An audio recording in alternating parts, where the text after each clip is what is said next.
Trail Running, and myself, Jason Bahamundi of Run Try Bike, will discuss 3 food choices that we have to either eat at the aid station, throw away, or carry with us to eat on the move. Enjoy the show and the laughs that are sure to follow. Thank you for joining us. Hey, dude, how are you? I'm great. How are you? I am fantastic. Thank you for joining me in this live Food Fight Friday. I'm super excited for it. I can't wait to hear what you've come up with. Yeah, I've been thinking about this for like a week, and yesterday I finally nailed down my 3 food choices for you. So for those of you who are joining us that don't know, we're doing a game based on the premise of fuck, marry, kill. So I'm going to give Adam 3 food choices, and he has to either choose to eat it at the aid station we're at, throw it in the garbage, or carry it with him until the next aid station where he can refuel again. So Adam, are you ready for your 3 food choices? I am so ready. Let's do this, Jason. Option 1 is a bowl of sauerkraut. Option 2 is a bowl of baked beans. And option 3 is a 2-day-old baguette. And before you ask, no, you cannot dip the baguette into the baked beans to soften it. A 2-day-old baguette. No, like, is this a baguette from like my local bakery, or is it like the shitty grocery store 2-day-old baguette? Because that's like that's prime time. Grocery store baguette, dude. Okay. That's like fresh. That's as fresh as it gets at the No Frills around here. You know what I'm saying? Okay. It's like a baseball bat after 2 days. So that's good for wildlife too. I'm taking the baguette with me because if I run into a fucking cougar or some shit, I got something on me. So that's going in the pack. What do I eat right away? I think also for the competitive spirit, I'm eating the beans. Because as soon as I get on the trail, I'm going to create space if I've had beans. That's for sure. I'm going to be gassy. There's not going to be anyone that's going to want to be near me. And either they'll run too fast and they'll blow themselves up, or they'll have to hang way the hell back because they'll have to hang way the hell back. And I guess that means I'm killing the sauerkraut, which if I had like a sausage with me, then it might be changing up, right? Like that graphic you have or whatever. I need the sauerkraut on my hot dog or whatever for sure. But just on its own, yeah, I think I'm giving that back to you at the aid station. I got to tell you, like sauerkraut, at first I was like, yeah, I think I might eat that. You know, the whole probiotics thing, it might help your gut as you're going through miles 60 to 100. But then I'm like, there's no way. I'd be burping that shit up all the rest of the way. It would be awful. No matter what, it's going to be a gassy nightmare. The baked beans would be hard, dude. I mean, I guess at the end of the day, if you're on a long trail run or a long ultra you're racing, you know you're pooping in the woods anyway.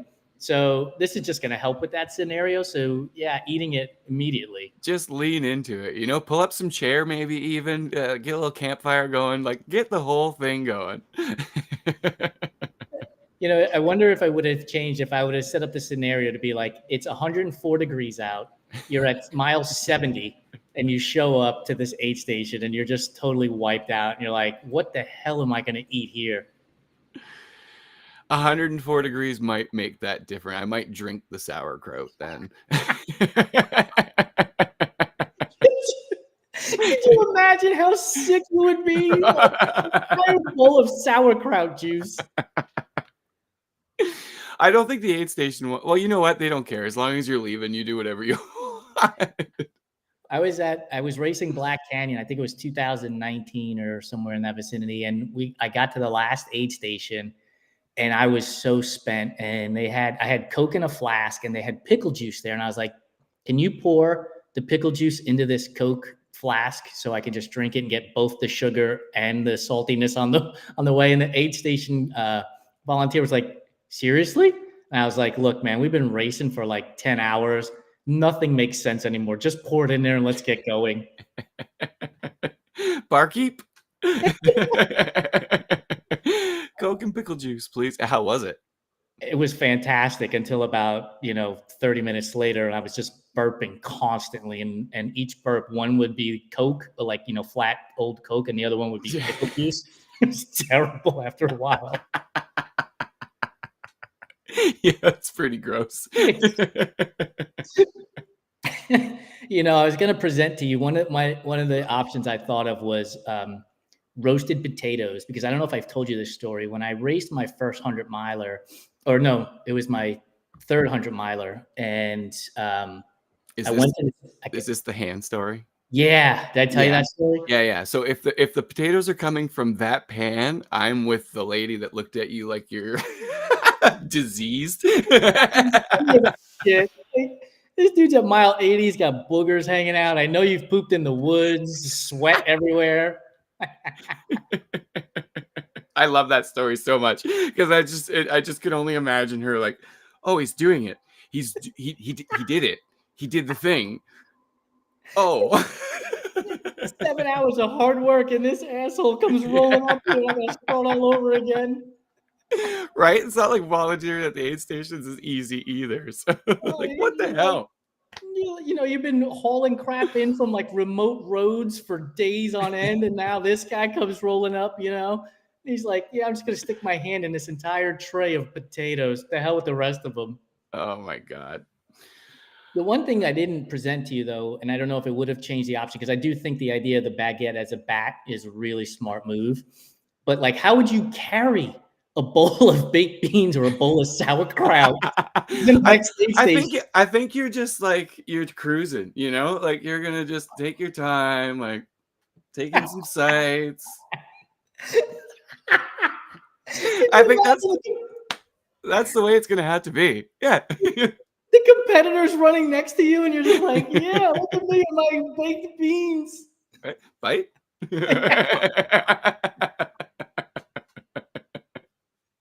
I can't even begin to imagine what that would look like.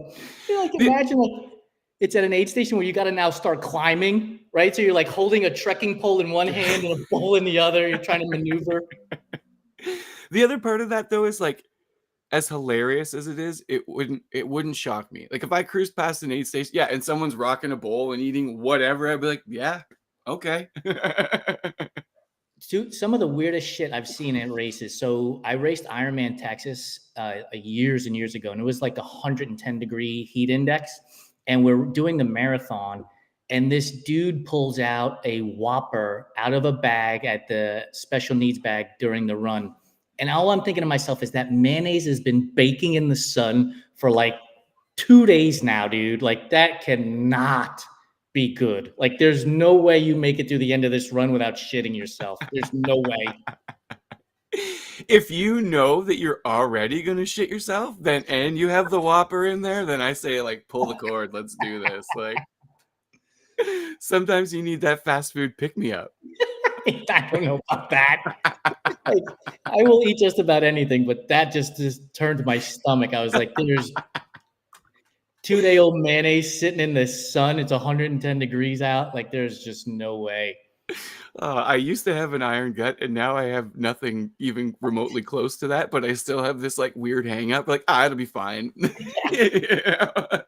But that's the difference between like road running and being in an Ironman, right? Where like you have to find a porta potty, whereas you're in the woods during an ultra. You're like, okay, here we go. I'll bring my baguette bat and fight off the cougars while I'm going. Yeah. Right? Or maybe I'll snack with them. Like, yeah, we could feed it to the raccoons as you're going to the potty at the same time. Yeah, exactly. Maybe take some birds with you along the way. You can make friends, you can defend yourself, and you can eat it. The baguette becomes a very useful. And if your trekking pole snaps, you might be able to use it for that along the way too. Yeah. You've given us a very useful tool there, and I appreciate that. Dude, thank you so much for joining me on this first live Food Fight Friday at the aid station. For those of you who are just joining now live, Adam's options were a bowl of sauerkraut, a bowl of baked beans, or a baguette. And he had to choose to either eat it right away, throw it in the trash, or carry it with him to the next aid station. And he chose to toss the sauerkraut, eat the baked beans, and carry the baguette bat with him just in case he needed to defend off cougars. So that's a great answer to our first live Food Fight Friday at the aid station. I believe we're on schedule for next week as well, where you present me 3 options. Is that correct? And I got 3 good ones for you. It's gonna. I got a little Canadiana for you in it. It's gonna be good. I can't wait, dude. Thanks for joining me. Have a great weekend, and we'll see you again next week. Thank you so much, Jason. Bye.